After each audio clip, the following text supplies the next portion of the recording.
Jumpa lagi sobat, melanjutkan kisah Jejak di Balik Kabut karya S.H. Mintarja untuk Anda semuanya. Selamat menikmati, salam sejahtera dan bahagia untuk Anda sekeluarga. Salam budaya.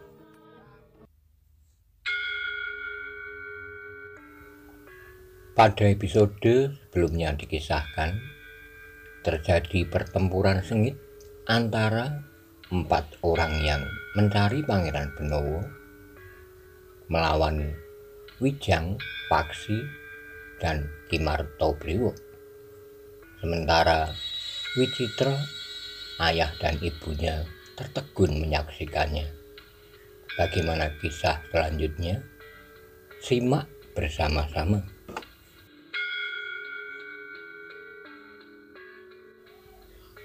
Lawan Wijang yang menjadi putus asa telah menyerangnya sejadi-jadinya.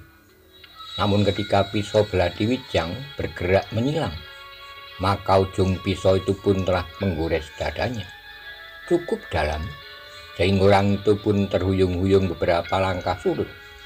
Namun kemudian satu loncatan panjang telah mengakhiri pertempuran itu. Ujung pisau belati Wijang yang lain kemudian telah terhujam di dada orang itu.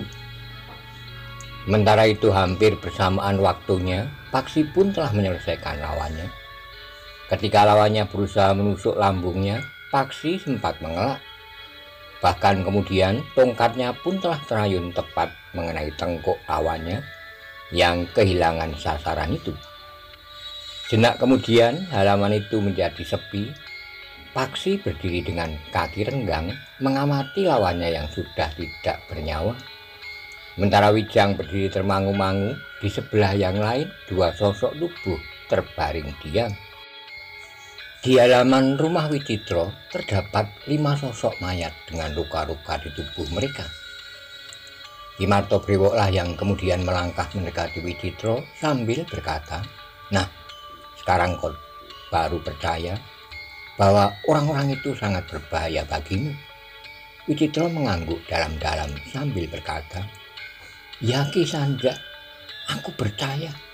Aku mohon ampun atas sikapku terhadap Kisanak." Sementara itu ayah Wicitra pun berkata, "Kami mengucapkan terima kasih Kisanak. Kisanak telah menyelamatkan nyawa anakku. Satu pelajaran yang sangat berharga bagi anakku. Kau harus bersyukur kepada Yang Maha Agung, Wicitra. Kau pun harus mengucapkan terima kasih yang sebesar-besarnya kepada Kisanak bertiga ini."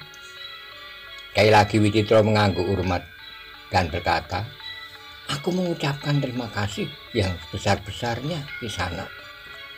Yang Maha Agung sajalah yang dapat membalas kebaikan budi Kisanak bertiga." Wicitra berkata, "Ki Martobriwo, setelah terjadi peristiwa ini, apa yang akan kau lakukan?" Wicitra termangu-mangu sejenak, lalu katanya, "Aku akan melakukan sebagaimana Kisanak katakan. Aku akan meninggalkan tempat ini. Bagaimana dengan rencanamu menjual tanah dan rumah ini serta mengusir ayah dan ibumu?" Wicitra terkejut mendengar pertanyaan itu. Untuk beberapa saat ia justru terbungkam. Ternyata Ki Martobriwo tidak memaksanya untuk menjawab, tapi ia justru bertanya kepada Ayah Wicitra, "Bagaimana dengan 5 sosok mayat itu? Apakah kita dapat minta tolong orang-orang berdukuhan ini untuk menguburnya? Mereka takut keluar rumah di sana, apalagi setelah terjadi peristiwa ini. Kau panggil mereka dan katakan bahwa keadaan sudah aman. Tidak ada lagi orang-orang yang mencari Pangeran Benowo. Justru mereka akan diminta tolong untuk menguburkan mereka." Ayah Wicitra termangu-mangu sejenak, namun katanya kemudian, "Aku akan mencobanya." Ternyata ayah Wicitra berhasil meyakinkan tetangga-tetangganya bahwa bahaya yang mereka takuti untuk sementara telah tidak ada lagi, sehingga beberapa orang telah keluar dari rumahnya dan pergi ke halaman rumah Wicitra. Mereka memang agak ketakutan ketika mereka melihat Ki Martobriwo dan kedua orang anak muda yang berpakaian kusut. Tapi ayah Wicitra memberitahukan kepada mereka bahwa ketiga orang itulah yang telah membinasakan orang-orang Garang yang mencari Pangeran Benawa itu. Kami adalah para pengikut Haryo Wisoko, berkata Ki Martobrewo kepada orang-orang yang berkerumun. Kami sebenarnya juga mencari Pangeran Benawa sebagaimana keempat orang itu. Tetapi kami tahu bahwa kami tidak dapat melibatkan kalian begitu saja dalam pencarian ini. Karena itu, maka kami pun tidak akan pernah mengganggu kalian. Apapun yang aku lakukan terhadap kalian, kalian tentu tidak akan dapat membantu kami. Terima kasih Kisana, sahut seorang yang rambut dan kumisnya sudah memutih. Di sisa hari itu, orang-orang Pedukuhan disibukkan oleh 5 sosok mayat yang harus mereka kuburkan. Namun mereka merasa tenang bahwa di Pedukuhan itu terdapat 3 orang berilmu tinggi yang dapat melindungi mereka dari kemungkinan buruk. Hari itu Ki Martobrewo, Paksi, dan Wijang bermalam di rumah Wicitro. Ketika orang-orang yang sibuk menguburkan 5 sosok mayat itu sudah pulang ke rumah masing-masing. Sementara malam mulai turun, Ki Martobrewo, Paksi, dan Wijang telah mandi pula, maka mereka pun duduk di pendopo rumah Wicitro bersama dengan Wicitro dan kedua orang tuanya. Setelah minum seteguk wedang jahe, maka Ki Martobrewo pun mengulangi pertanyaannya. Wicitro, aku masih ingin mendengar jawabanmu. Setelah peristiwa ini, apakah yang akan kau lakukan? Apakah sekedar meninggalkan tempat ini, atau kau mempunyai rencana yang lain? Aku belum memikirkannya Kisana, kecuali pergi meninggalkan tempat ini.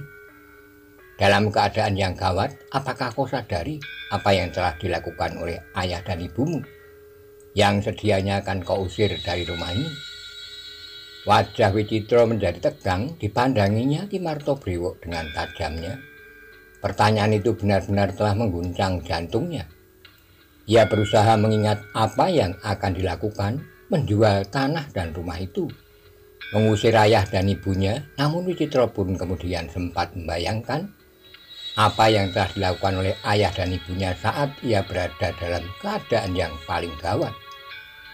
Meskipun ayah dan ibunya itu tahu bahwa ia akan mengusirnya serta menjual tanah dan rumahnya, namun kedua orang tuanya itu masih berusaha melindunginya, seperti seorang ibu yang memeluk anaknya erat-erat saat terjadi gempa. Maka ibunya telah memeluknya saat nyawanya terancam. Bahkan ayah dan ibunya itu telah menyatakan kesediaannya untuk mati jika itu dapat menyelamatkan. Sejenak Wicitro termangu-mangu. Di luar sadarnya dipandangnya ayah dan ibunya yang sudah tua itu. Rasa-rasanya di penglihatannya ayah dan ibunya menjadi lain. Ayah dan ibunya kelihatan begitu tua, namun wajahnya yang cerah bagaikan bercahaya. Tiba-tiba Wicitro membayangkan apa yang terjadi dengan ayah dan ibunya itu jika keduanya terusir dari rumahnya. Apa yang terjadi pada keduanya jika keduanya harus hidup menumpang di rumah pamannya. Sementara itu, sebelum ia mempunyai tanah, rumah, sawah, dan ladang, terasa jantung Wicitro bergetar. Orang tua yang diusirnya itu ternyata masih juga bersedia mati untuknya. Tiba-tiba saja Wicitro menutup wajahnya dengan kedua telapak tangannya. Terdengar anak muda itu pun menangis terisak-isak seperti kanak-kanak yang menahan tangisnya karena takut dicambuk ayahnya. Wicitro, kenapa? Ibunya pun beringsut mendekatinya. Bukankah segala sesuatu sudah lampau? Bahaya yang hampir saja merenggut nyawa sudah lewat. Wicitro mengangguk-angguk, tetapi saknya masih saja mengguncang tubuhnya. Kenapa kau Wicitro? Kenapa kau Ngger? Tiba-tiba saja Wicitro memeluk ibunya. Tangisnya tidak lagi tertahan. Ia tidak saja terisak, tetapi Wicitro benar-benar menangis. Ibu, maafkan aku, ayah, tangisnya. Kenapa? Kok kenapa? Ibunya yang cemas telah mengguncang-guncang tubuhnya. Ayah, ibu, aku mohon maaf. Hampir saja aku telah menyia-nyiakan ayah dan ibu. Aku telah menjadi anak durhaka. Hampir saja aku mengusir ayah dan ibu dari rumah ini. Sudahlah Wicitro, bukankah semua itu belum terjadi? Tetapi semuanya itu akan terjadi seandainya tidak terjadi peristiwa yang hampir saja merenggut nyawaku. Bahkan aku pun tidak memikirkannya jika Kisana itu tidak bertanya kepadaku, "Ayah, Ibu, aku mohon maaf, aku telah kilaf. Aku pun harus minta maaf kepada banyak orang karena kesombonganku selama ini. Seolah-olah aku adalah orang yang terpenting di dunia ini. Seolah-olah putaran kehidupan ini berporos padaku." "Aku bersyukur, Wicitra," desis ayahnya. "Ternyata peristiwa ini ada juga nilainya bagimu, nilai yang baik. Kau juga harus minta maaf 1000 kali kepada ketiga orang yang telah menyelamatkanmu. Kau telah berbuat kasar kepada mereka, namun justru merekalah yang telah membangunkanmu dari mimpi burukmu." Wicitra mengangguk-angguk, tangisnya sudah mereda ketika ia sudah dapat mengucapkan permohonan maaf kepada ayah dan ibunya. Maka rasa-rasanya bebannya sudah jauh berkurang. Kepada Ki Martobriwo, Paksi dan Wijang, Wicitra pun berkata, "Kisana bertiga, aku benar-benar menyesal atas sikapku, bukan saja terhadap kalian bertiga, tapi juga terhadap semua orang. Selama ini aku telah terbius oleh keberhasilanku. Ketika aku pulang ke pedukuhan ini, aku merasa bahwa di sini aku adalah orang yang paling penting, orang yang paling berarti, sehingga aku tidak lagi mampu mengekang perasaanku. Kau masih mempunyai banyak waktu untuk meluruskan jalanmu, anak muda." Wicitra mengangguk-angguk. "Tapi kau harus setia kepada pengakuanmu. Maksudku, kau tidak akan pernah mengulanginya lagi, juga sikapmu terhadap lingkunganmu, terutama kepada ayah dan ibumu. Mereka adalah sosok yang menjadi lantaran kelahiranmu. Karena itu kau tidak dapat memisahkan diri dari kehadiran mereka. Aku akan selalu mengingatnya di sana. Aku akan selalu mengingat apa yang terjadi. Aku tidak akan lagi mengganggu ayah dan ibu tentang tanah, rumah, sawah, dan pategalan. Mudah-mudahan kau selalu mengingatnya," desis Ki Martobriwo. Pembicaraan mereka terputus ketika 1-2 orang tetangga datang untuk sekedar ikut berbincang di pendopo. Mereka membicarakan ketakutan yang melanda pedukuhan itu sejak keempat orang itu mencari Pangeran Benowo di pedukuhan mereka. Bahkan orang itu sudah mengancam untuk membawa 10 orang penghuni pedukuhan itu apabila mereka tidak menemukan Pangeran Benowo. Kepada orang-orang itu, Ki Martobriwo selalu mengatakan bahwa ia dan kedua orang anak muda yang datang bersamanya itu adalah para pengikut Haryo Wisoko. Dengan demikian maka cerita yang berkembang di pedukuhan itu kemudian adalah bahwa 2 kelompok pengikut Haryo Wisoko telah saling berbenturan, 4 orang diantaranya telah terbunuh.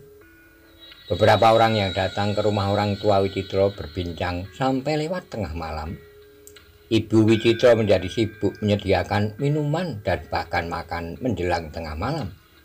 Baru menjelang dini, tetangga-tetangga dekat orang tua Wicitra itu minta diri. Pagi-pagi sekali Ki Martobriwo, Paksi, dan Wijang pun telah bangun. Mereka segera pergi ke Pakiwan dan berbenah diri. Sebelum fajar, mereka telah minta diri untuk melanjutkan perjalanan mereka. "Kemana?" bertanya ayah Wicitra. "Kami tidak dapat mengatakannya karena kami akan pergi ke tempat yang kami sendiri belum tahu," jawab Ki Martobriwo. "Mencari Pangeran Benowo?" bertanya Wicitra. "Ya, kami memang harus mencari Pangeran Benowo. Bedanya dengan keempat orang itu, kami telah mengenal Pangeran Benowo sehingga tidak akan dapat dikelabui lagi." "Jadi kalian sudah mengenal Pangeran Benowo?" "Aku adalah abdi di Istana Padang," jawab Ki Martobriwo. "Karena itu aku dapat mengenal Pangeran Benowo dengan baik." Wicitra mengangguk-angguk. Ia merasa dirinya semakin kecil. Tetapi untunglah bahwa ketiga orang itu mempunyai sifat dan watak yang lain sekali dengan keempat orang yang telah terbunuh itu, meskipun mereka mengemban tugas yang sama. Namun sebelum Ki Martobriwo meninggalkan rumah Wicitra, ia masih juga bertanya, "Apakah kau akan segera meninggalkan rumah ini?" "Ya," Wicitra mengangguk-angguk. "Hari ini juga aku akan meninggalkan rumah ini. Siapa tahu masih ada kelompok lain yang mencari Pangeran Benowo. Seandainya mereka tidak menyangka aku Pangeran Benowo, mereka mungkin saja memaksa aku untuk menemukannya, sementara Pangeran Benowo tidak ada di sini. Demikianlah maka Ki Marto Briwo, Paksi dan Wijang telah minta diri kepada seisi rumah itu, kepada ayah dan ibu Wicitro, dan kepada Wicitro yang pada hari itu juga akan meninggalkan rumahnya. Namun Wicitro telah berubah karenanya. Wicitro tidak lagi akan memaksa ayah dan ibunya menjual tanah, rumah, sawah, dan pategalannya. Demikianlah maka sebelum matahari terbit, Ki Marto Briwo, Paksi dan Wijang telah berada di sebuah bulak yang panjang. Embun masih nampak menggantung di ujung dedaunan yang basah, namun langit nampak cerah. Tidak ada selembar awan pun yang nampak di wajah langit.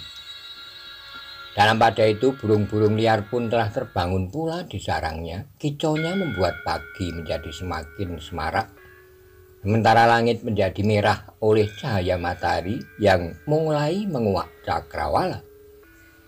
Ketika orang yang berjalan di dinginnya pagi itu tidak banyak berbicara, Paksi yang berjalan di paling depan sekali-sekali menghentakkan tongkatnya di tanah yang masih basah. Di ujung rerumputan, butir-butir embun masih nampak berkilat-kilat memantulkan cahaya matahari. Paksi memang tidak banyak berbicara, ia bahkan mulai memikirkan dirinya sendiri. Paksi telah melihat bagaimana seorang ayah yang berusaha melindungi anaknya, sehingga siap untuk menyerahkan nyawanya. Apakah ayahku juga dapat berbuat seperti itu? Pertanyaan itu tiba-tiba saja telah tersembul di hatinya. Paksi menarik napas dalam-dalam. Ayahnya agaknya memang agak lain dari ayah Wicitro. Apakah ayah juga bersedia menyerahkan nyawanya bagiku? Paksi menarik napas dalam-dalam. Ayahnya justru telah memerintahkannya untuk melakukan satu pekerjaan yang tidak masuk akal. Pada umurnya yang ke-17, ayahnya telah memerintahkannya memasuki satu dunia yang sangat garang tanpa bekal yang memadai. Jika saja aku tidak bertemu dengan beberapa orang yang baik hati, berkata Paksi dalam hatinya.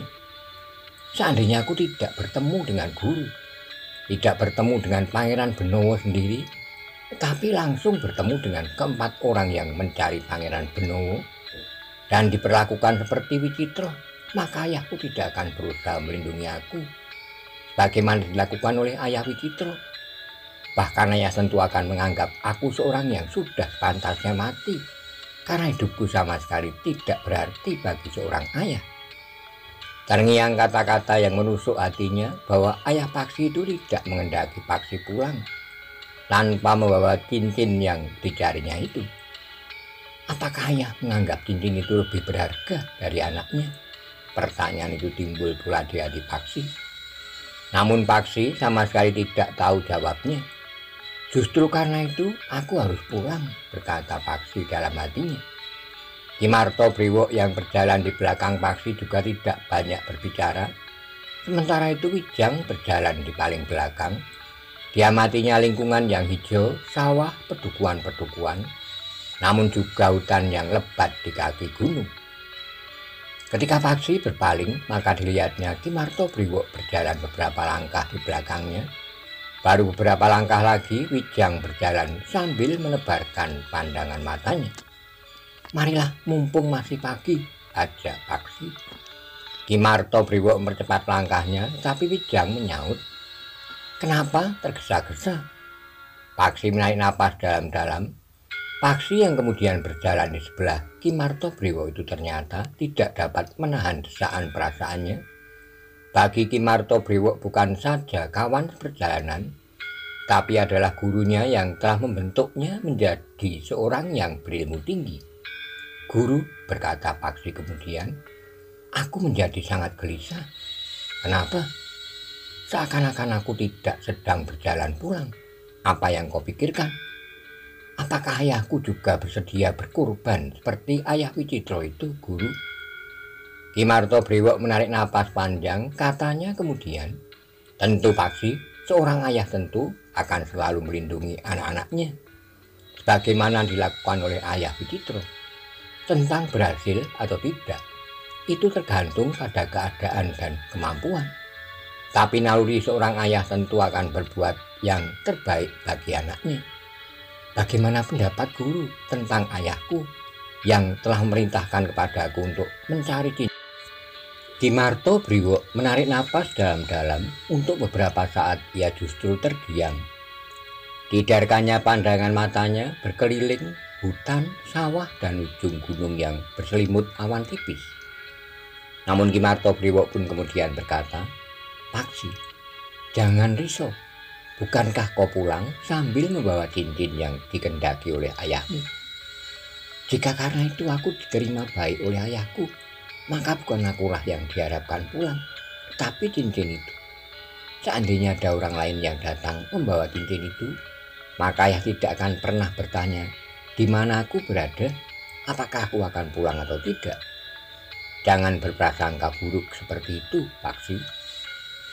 Paksi seakan-akan tidak mendengar kata-kata Ki Martobriwo itu, tapi ia berkata selanjutnya, "Wicitro yang sudah jelas berniat untuk mengusir ayah dan ibunya pada saat yang gawat masih ditangisi oleh ibunya, sementara ayahnya bersedia mengorbankan nyawanya.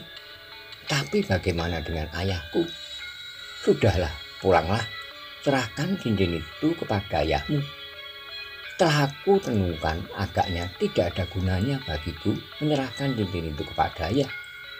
Demikian cincin itu diambil kembali oleh Pangeran Benowo, maka aku tentu akan diusirnya lagi dari rumah. Bahkan mungkin ayahku memerintahkan kepadaku untuk mencuri cincin itu dari tangan Pangeran Benowo. Jika cincin itu kemudian diambil Pangeran Benowo, bukankah itu bukan salahku? Ayah tidak akan menghiraukan apakah aku bersalah atau tidak.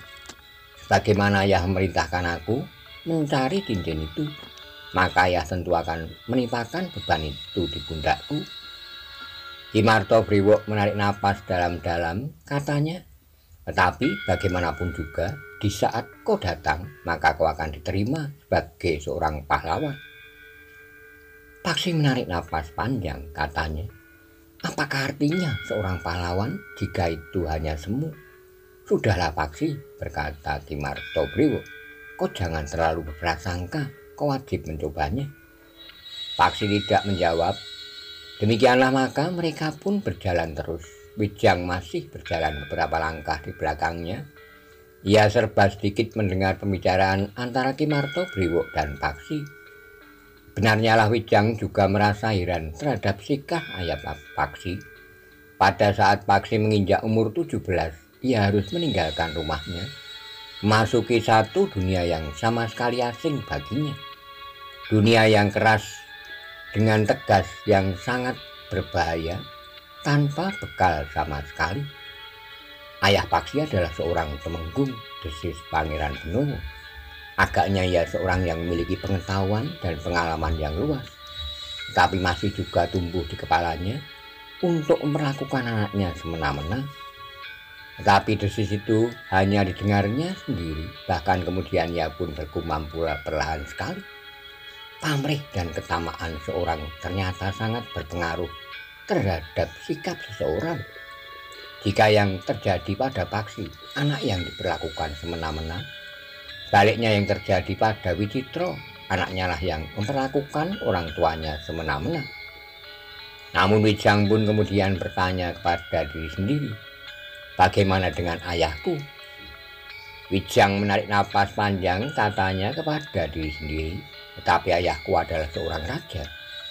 Namun tiba-tiba timbul pertanyaan dalam hatinya, apakah ada bedanya kewajiban seorang ayah terhadap anaknya dari seorang raja dan bukan seorang raja?